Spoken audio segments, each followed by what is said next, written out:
Two Men in Black and White, an honest conversation. And just to remind you folks out there, we are two men in black and white, one black, one white. You figure out which is which.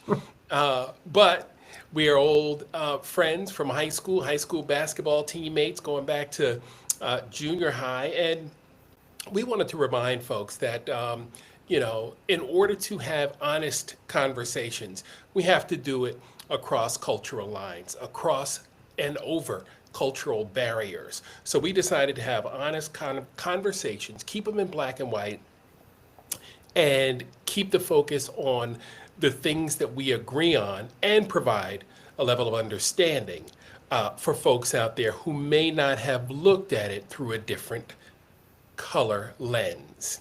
All right, let's talk to Brock and Ellis live in the upper Hudson River Valley, where it's just the friendly confines up there, Brock. And Brock, let's get right into it. Your boy, uh, Donald Trump was up all night posting crazy shit, just memes, AI memes, just crazy stuff. I mean, if you didn't know he was whacked out, I don't know what kind of rock you're living under, but it comes on the heels of the screwing of Ukraine. I mean, we're actually presenting them with a peace plan drawn up by Russia, which basically says turn over the land we've already taken and then some, and we can be all bros. That's not going to work like that. Imagine we'd flown to like Europe in like 1940, four or something with the Hitler's plan and presented it to like Churchill and some of the other leaders. I mean, what the fuck are we doing? Who are we as a country? And how is it possible that we have this guy Witkoff, a real estate guy, right?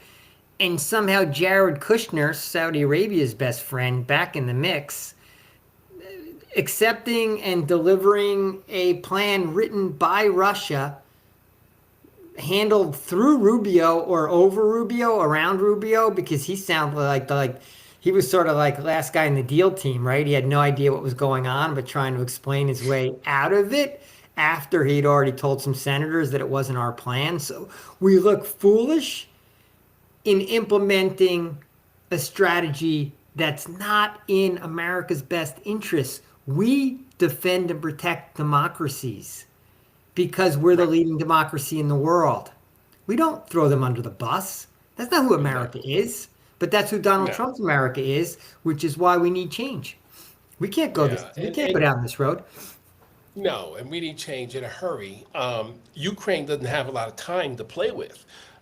Fortunately, its European allies are going to hold the line with them and understand um, the grave nature of this situation. Apparently, the only person who doesn't are the Trump family and the Trump regime, because they're all beholden to Putin, whether it's because he's got compromat on them or, he just, Donald Trump flat out owes the guy money. I mean, you know, we heard Eric prior to the 16 election saying how much of their money came from Russia. We know how many apartments and condos they purchased in Trump Tower. We know about the land deal down there that Trump supposedly screwed Epstein on, that he turned right around and sold to a Russian oligarch. So, stop trying to tell us that there's no connection there. And we know, that Russia is pulling the strings on Trumpy Dumpty. So, it's sad that half the country can't get there, or let's say 35% of the country. I think half. I think there's a good portion of MAGA world that knows they are being spoon fed shit straight out of a diaper.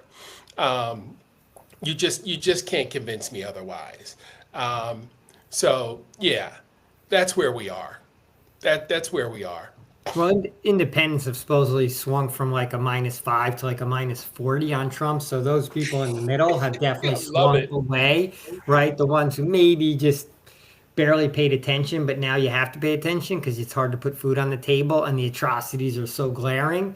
So yeah, it's definitely maybe we're at a 2/3, 1/3 at this point, but the 1/3's in power. and the 1/3 still cutting, horrendous, global deals and implementing horrific policy at home. So like we're losing in both places, right? And while no one's barely paying attention, there's talk we may invade Venezuela now, and now we're not just going to bomb boats, but we're really going to put boots on the ground in a foreign country to fight for what? Because we want their oil, or because we really are going to try to argue that the drug trafficking is taking down America?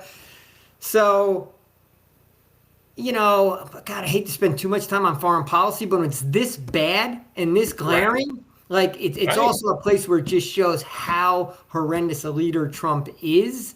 I mean, I was kind of thinking of the joke, like there was always a thing that Biden brought together Europe because he kind of restored NATO. But in Right. a way, no one's brought Europe together more than Trump. Unfortunately, it's against us. Right. They've rallied together because we've been so absent and or on the side of Russia. I don't know how that's going to shake out. It looks like maybe Zelensky bought a little bit of time. Maybe the execution of this Russia-written plan has been so poor that some MAGA has to back away from it and it can't be implemented. We can only hope, right? Because the alternative is that we're strong-arming Ukraine into surrender. When supposedly Russia's out of money and can't even pay their troops, not the time you surrender. Not at all.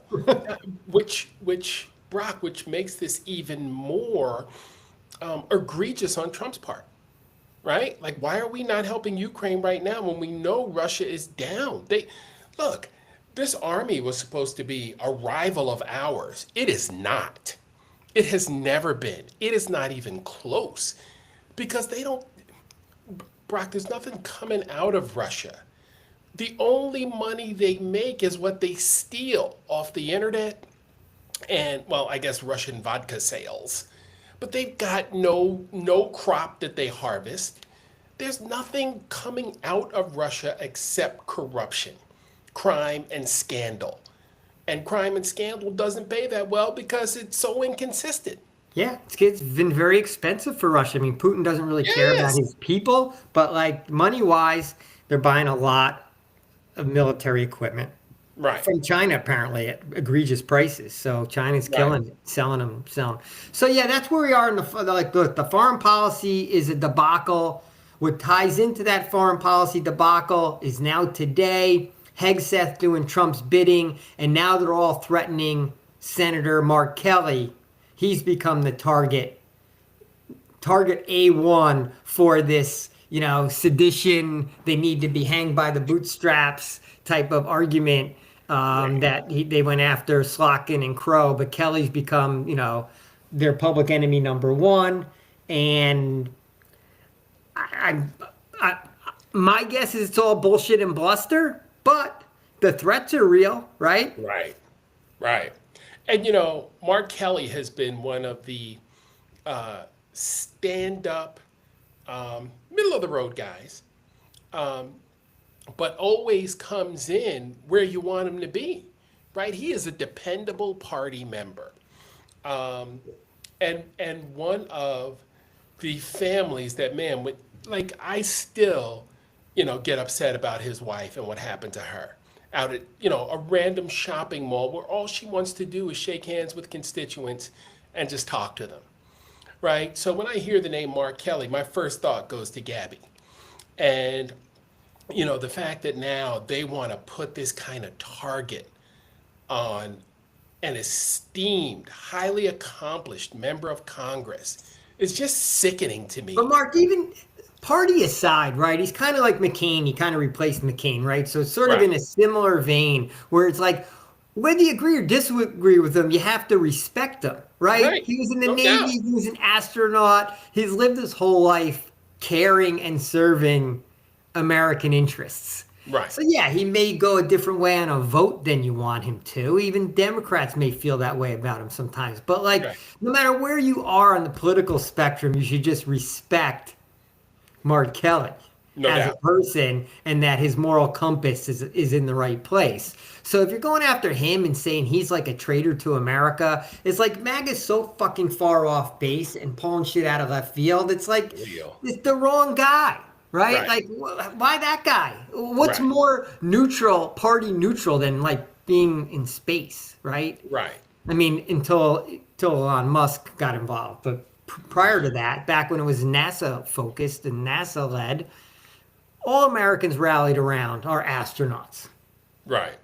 What Oh, are we you're right. talking? You're right. And I mean, because we saw them all as American heroes, going where no man has been before. Yeah, risking Right? their lives. Yeah, absolutely. And so, as we continue to go and watch the Trumpster try to go after his political enemies, the good thing is they're incompetent. They don't know how to indict somebody. They're hiring people that have no clue how to indict somebody. They're hiring ambulance chaser lawyers, to work in the Pentagon. I mean, to work in the DOJ. And these people have no idea what they're doing. So that's the best thing about being indicted. But you really shouldn't even have to hire a lawyer. I mean, why are we wasting taxpayer money with people who are illegally appointed? So Comey and James cases get dropped today. So I can't imagine the John Bolton or what they were talking about with, who was it, maybe Panetta or someone else that they were potentially going to go after. I just can't, or Yeah, even Swalwell on the mortgage fraud. Like, I just can't imagine that right. any of these suits are going to continue to go forward because they just look like No, bumbling legal idiots when they try to take the right. cases forward. And so today was a slap in the face, and it hopefully puts to bed this whole strategy of trying to gin up fake charges and pin them on people. So hopefully today's two big L's Right. get Pan Bondi and company to move on to other shit. Yeah. But I even wonder if mainstream media is going to even cover it. Are they even going to talk about it? How big a jurisprudence failure this deal was? I mean, this is the basics. The judge excoriated that woman for not knowing the basics of the information that needed to be presented. I mean, it had nothing in it. Not to mention the case was flimsy as fuck, But right? it's an impeachable offense.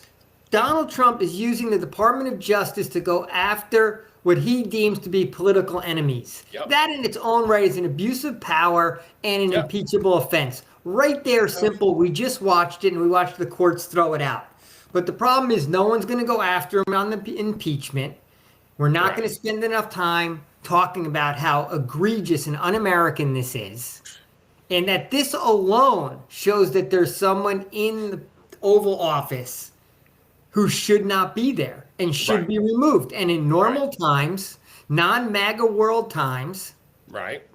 there'd be talk of impeachment right now. Right. I mean, you're right, Brock, and I don't know why there isn't. Um, I don't know what more he can do to get for someone to get the nerve, to go at him and to go at him hard with the impeachment. Impeach and remove is what we need.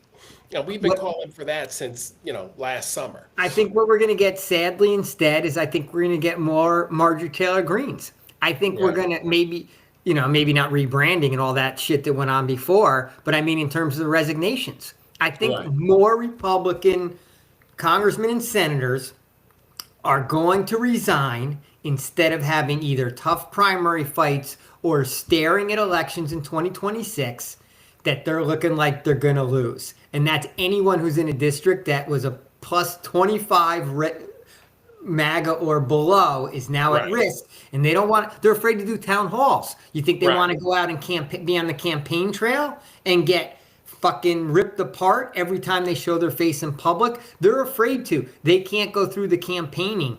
I think you're just going to see a wave of resignations, and instead of standing up to Trump, they're just going to walk away. So we're not going to get any action on anything Yeah. until at best after another election cycle, if we can get to a fair elections. Right. So let's talk about this. Where do we go with messaging and leadership? Because you were telling me about an interesting op-ed that James Carville wrote, and the interesting point about it is that when we start seeing these resignations, we've got to get candidates in place that can actually help us move the needle, not just win the race, but give us the votes we need down the road so we can fix what, you know, McTaco Tits broke. And then we can move forward to making America a more affordable, a more fair, a more just, multi-ethnic, multicultural society where everyone has an opportunity to flourish. You know, and Brock, think about how much has to be done, right? We've got to get mortgage and lending fairness in play. We got to get affordability under control, right? Now we got to put the Department of Education back together. Back together. You know what I mean? Like, how are we removing nurses and professional people? You really want a nurse that is less trained and less qualified, really, to be assisting the people who are fighting to save your life? Like, it makes no sense what they're doing. And so let's talk about where we go with messaging and leadership. Carl's take is pretty interesting. We got to overhaul the tax code. Right. Right? I mean, we got to have a massive overhaul of the tax code. Right?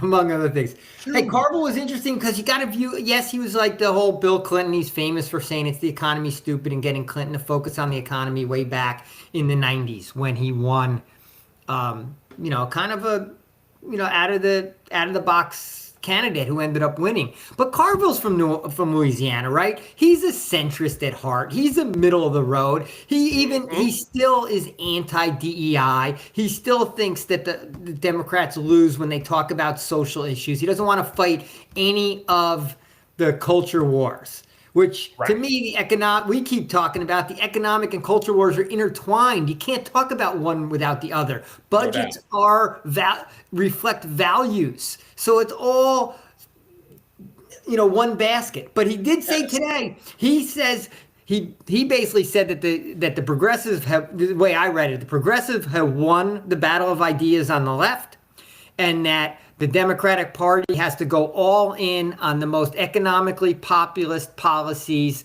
since the New Deal. That's where the American public is. That's where the voters are. That's where the pain is. And that's where the Democrats can win left, right, and center and win everywhere in the country with that messaging. And he's arguing for all in. Yeah. And I think when it comes to messaging, that's basically I didn't read the whole article. But I saw so many excerpts of it. Basically, it's like Bernie's AOC message. Yep. He's saying is won. Elizabeth Warren, that message has won. And Dems got to put all their chips into that messaging and those policies. Well, think about it, Brock. What do you think? Think about it. Think about where we are. 18 to 29-year-olds are returning home after college in droves. In droves. You know why? Because it's too expensive to go out on their own, even with a job or two. Right? And I'm talking about 2 gig jobs. I'm not talking about a career. Because, you know, in careers are jobs that you intend to stay at for 10, 15 years. We all know it doesn't work like that anymore. So, you know, kids are getting these gig jobs that they are able to put 2 and 2 together and come up with one actual salary. But even that prices them out. So now, you know, and when they're looking for, you know, a career type position, companies are cutting back because the economy is so bad. Jobless claims are as high as they've ever been. 18 to 29-year-olds furious with the Trump regime. You know, there are fewer and fewer opportunities as we go forward with these nut jobs, right? We talked about nursing. They're cutting the amount of money someone in a nursing program can borrow to get their nursing credentials. So, you know, they're taking away opportunities left and right. Why doesn't America see this? We've got to put that message out front, right? And talk about how we get America right side up, because this guy is clearly turning it upside fucking down. I think America does see it. If you start watching like different clips of rank and file MAGA complaining about how tough their lives are right now. Like they're up in arms. And I think that's why Carville says to double down on it. I saw a funny one today of a kid on TikTok giving the advice to other 20-year-olds saying you got to stay in your parents' house till you're at least 30 until they kick you out dragging and screaming because that's the only way to make it in this economy. Wow. And remember, that's why such a key part of the ACA was being able to stay on the your parents' insurance till you're 25 or is it 26. 26? Yeah. Yeah, 26 because no one that age is getting jobs that are offering, like you said, those gig jobs don't offer health care. No. So more No. and more of them are just going to drop their health care, which is going to be a drain on the system. Like everything's stacked against them. So look, I totally agreed with we've been talking about what Carville said for the last 9 months. The Right. progressives had clearly won. We could see it when AOC and Bernie did that barnstorming tour Right. around the red states, and they were filling buildings and they had lines up and down the block because Yep. you knew that they were hitting on the exact message that people needed to hear. Yep. And the MAGA response is to lie and Right. just tell everyone that things are fine. And Trump's like, I don't want to hear about affordability anymore. And now they're just trying to lie and say things are cheaper and gas is the lowest it's ever been and food prices are down. Like Right. people aren't that dumb. They can No. figure out they can't put as much in their cart at the grocery store. They're Right. looking at a half empty cart at checkout and going, that's Right. all I can afford. So It's how do sad. you message against that? Right. And that's the thing too. We've literally got to come out and tell people, hey, stop being a goddamn idiot. Get your head out of your ass and pay attention to what's happening. Look at your shopping cart. Are you better off now than you were, this time last year? Right? Because that's the question, right? And everybody knows they are not, And Brock, the big bullshit bill hasn't even kicked in yet. We still got what, 6, 7 weeks before that thing fucking kicks in and just ruins everything? We think it's bad now. That's why the Trump regime has stopped saying, hey, yeah, we're not giving out that jobs report information. Yeah, we don't have enough people. We don't have the enough data. time. Can't find the data. Yeah, we can't find it. Can't tally it up. Everyone Yeah, can't tally it up. it's Mark, do you bullshit. think there's any chance that Tennessee 7, that swath of central Tennessee, that plus 22 Trump district, do they possibly come out and vote against MAGA? They've Or do they got stay to. home? Do they stay home so only the Democrats show up? Is it possible? I I think one of those two scenarios will happen. Either they stay home and let the few Democrats that live in that district take the election, or they come on out and just patently kick Trump in the balls and say, we'd rather eat. We'd rather eat than, be racist fucks. Because I can still be racist, but I got to be on a full I stomach. gotta eat. with my Yeah, racism, yeah. you So know? it's 8 days. 8 days is that vote. What an Right. interesting opportunity for at least a small portion of America to make a big statement. Huge.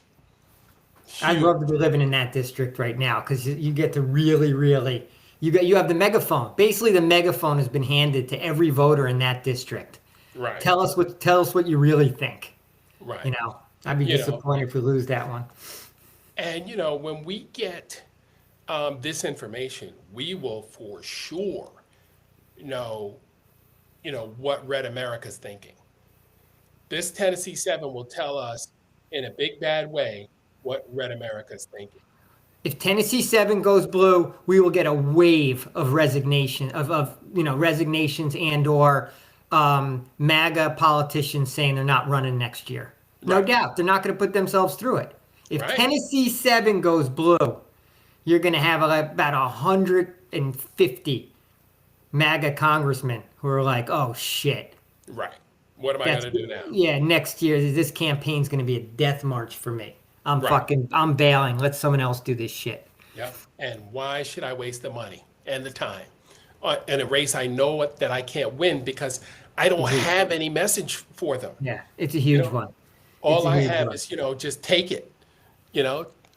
And Brock, that's the thing, that gets me is so-called college-educated MAGA people.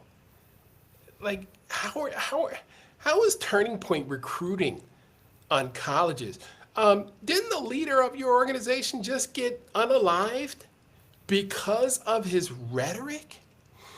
People are still when people see folks honoring Charlie Kirk. They're still reading his quote and saying, hey, take a look at this quote from Charlie Kirk. You agree with that? And it'll be some misogynistic, racist, vile quote, that this guy has uttered out in public, and said it was with his entire chest, and I mean, there's no defending that shit. And you're on college campuses recruiting. Like, if I'm a college educated kid, I don't want to be in that environment. I don't want to go to a rally where people are shooting at the guy speaking. What if something hits me? Like, I don't Yeah. want to be in that environment. I mean, I think there's still that maybe 1/3, mostly white men who are like, yeah, that's the society they want to live in. So that's got to be the only. I think they're the only ones left, but they're loud and they're still in control. Right, right. But a couple other things on that topic. Doji got disbanded officially. I feel like Doji's been sort of done for like the last 8 months, but I guess there was an official announcement that Doji's been closed down. Right. Okay, I guess that's a we'll chuck that as a non-story. Doug Jones is going to run against Tuberville in Alabama for governor. Gotta I'd love say it. I view that as a positive for the left. A very, very viable candidate, to say the least, going Yep. against an absolute moron. Now, that's And hardcore red country, but I'm gonna have to find a way to watch those debates because Tommy Tuberville, couldn't speak his way out of a wet paper bag. That fucking clown. will he? Yeah. Well, will he debate, or will he just try to cruise through on his racism and his xenophobia Yeah, and and stay his away from the bullshit. issues? He'll try to bullshit his way through I will? like Trump has Okay. done. Yeah, He likes the camera. He likes to be on the camera. no doubt. No doubt. What else you got in that quick hit file? So, documents coming out that Zuckerberg's known for like a decade that creepers have been on his platforms, basically trying to solicit young boys and girls, and basically turned a blind eye to it and didn't want anything that was going to slow down the number of the minutes used and the number of enrollees he has on his platform. So basically just confirming to us, they've been lying. He's lied to Congress. He's lied his entire life about everything that's gone on in that company. And that basically he's a class A1 piece of shit. And as I say to people, cancel, get off Facebook. Get off Facebook. As much as you can, get off the Zuckerberg properties. And while you're there, get off of X, please. We've now learned that half the users on X are foreign entities that are on there. In Nigerian? Yeah, or Russian and the like, stirring up shit. So we got the economic blackout coming up over the next week or so. Use the opportunity to delete your accounts from some of these white supremacists, because in our little ways, by being on their platforms, we're putting money in their pockets and we're supporting their ideologies, and their ideologies are hurting America. Yeah. We've known about the danger of these social media platforms for some time now. For Zuckerberg to have that information, especially when it came out about the self-esteem issues on IG, and young ladies, how it was such a negative impact on their self-image, and causing a lot of depression and a lot of mental illness. So we should just cut it down to 82 billionaires, and eliminate Zuckerberg, get off his properties, like you said. Because, anytime somebody gives you something free, you are the product.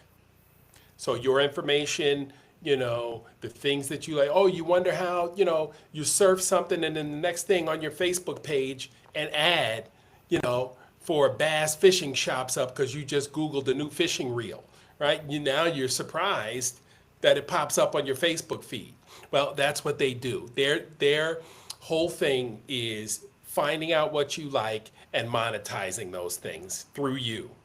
But come full circle back to the Carville thing, and like where the strength of the messaging is on the left, getting back to like where Elizabeth Warren has been, we need a real anti-FTC and real antitrust. We Right. can't allow, Right. why does Facebook and they, have Instagram and WhatsApp and Threads and all these different elements to it, and we've allowed these ultra conglomerates Yep. to be, Yep. and it's anti-competitive, and it's put too much power in the hands of too few, and it's partially, once again, government policy and government decisions. This whole, we need less regulations, and Democrats running away from that because they feel like they lose elections when they talk about like the fact that there needs to be regulations to capitalism. But I think there's an anti-capitalism movement, and that's going to be a part of that big progressive. Frankly, it's going to be a democratic socialist agenda, is what Carville Yeah. was talking about. I don't think he used those terms today, but that's basically what he said the winning message is. He basically said Mandani's message is Right. I better was than gonna say. is better than Alyssa Slotkin's. Right. And I was going to say, Madami's message, Better than Schumer's. sounds a lot like what he's talking about. You know, I mean, imagine, if you're not a Kennedy, not a Schlossberg, growing up on the Upper West Side, where are you going to live when you come home from college at 22, 23 with no job and no resume to speak of except a couple of internships, unless you got the hookup. The some hookup. connection You're for getting the job connection. through the hook. You're getting the job through the hookup and the network, man. Don't worry Right. about white people on the Upper West Side. I'm That sorry. is not where you need to worry about. They Right, know I mean, plenty of going down to people that Harlem. work at law firms and media all over Wall All of the Street. above. It's still the financial capital of the world. Yeah. They're getting those entry level jobs that kick off the high paying careers. No Do doubt. not worry They'll about be fine. that group of people. They're still shopping at Best Buy on Black Friday. All right. Hey, we need to be on alert apparently because no one is at the CDC based on what the Trump regime and RFK nut job has done. The flu has started earlier than anticipated, and the medical professionals are already on high alert. Millions are going to be traveling this week because it is the Thanksgiving holiday. Oh man, just coughing away in those terminals. Terminal 18A terminal with 200 people sitting in like a room this big. Confined Did you space. get your? I've gotten my flu vaccine. I have not, and I've been putting it off, saying I'm going to, and I just haven't. Go So get it. I will think that probably one's do it easy. I Friday. think that one's easy to get in like a CVS or Walgreens or whatever. I think you just go online. That's what I did here. Just went online, made an appointment, walked right in, boom, got Yeah. the shot. I'm going to recommend that for you before people start hacking away No doubt. on you at the grocery store waiting on that line. Okay, I got two quick hits for you. One is my favorite story of the day yesterday was the people in a town called Monrovia, California, who at their way to protest Home Depot and ICE raids in their community was they were buying 17-cent ice scrapers at Home Depot and then standing in line at the return booth, hundreds deep, grinding the store to a halt as they went to get a refund for the 17-cent ice scraper that they just bought. Carrying like anti-ice signs, but like the line was so long it was taking up like the whole store, so people couldn't even move around and this and that. But I what love could it. Home Depot do? Yeah, very clever, right? Ice scrapers as a protest against ice in their community. I So love it. kudos to Monrovia, California. No What do you doubt. got for me? You know I got one more, but it might be yours. All right, go ahead, give it to me because all I had was the flu.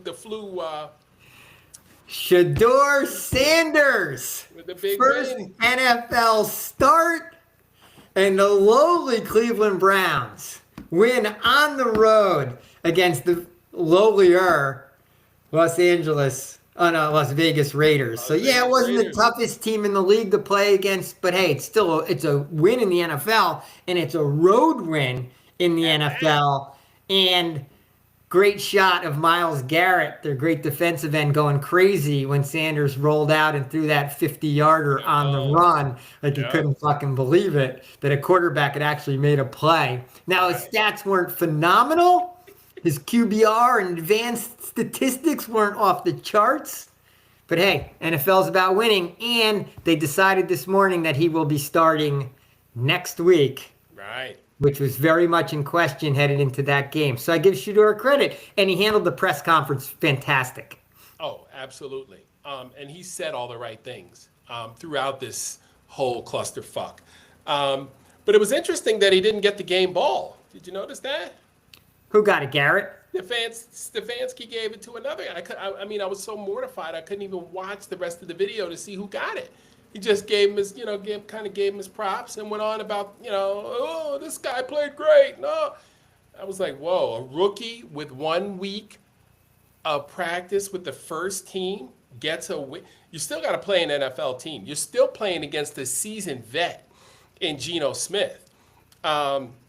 Now, the one thing that they do have is they still have some really good players on defense. They got a Myles Garrett, and they got a bunch of other guys who, have really caused a lot of trouble for opposing defenses. I mean, they beat the Packers this year. They have a good defense.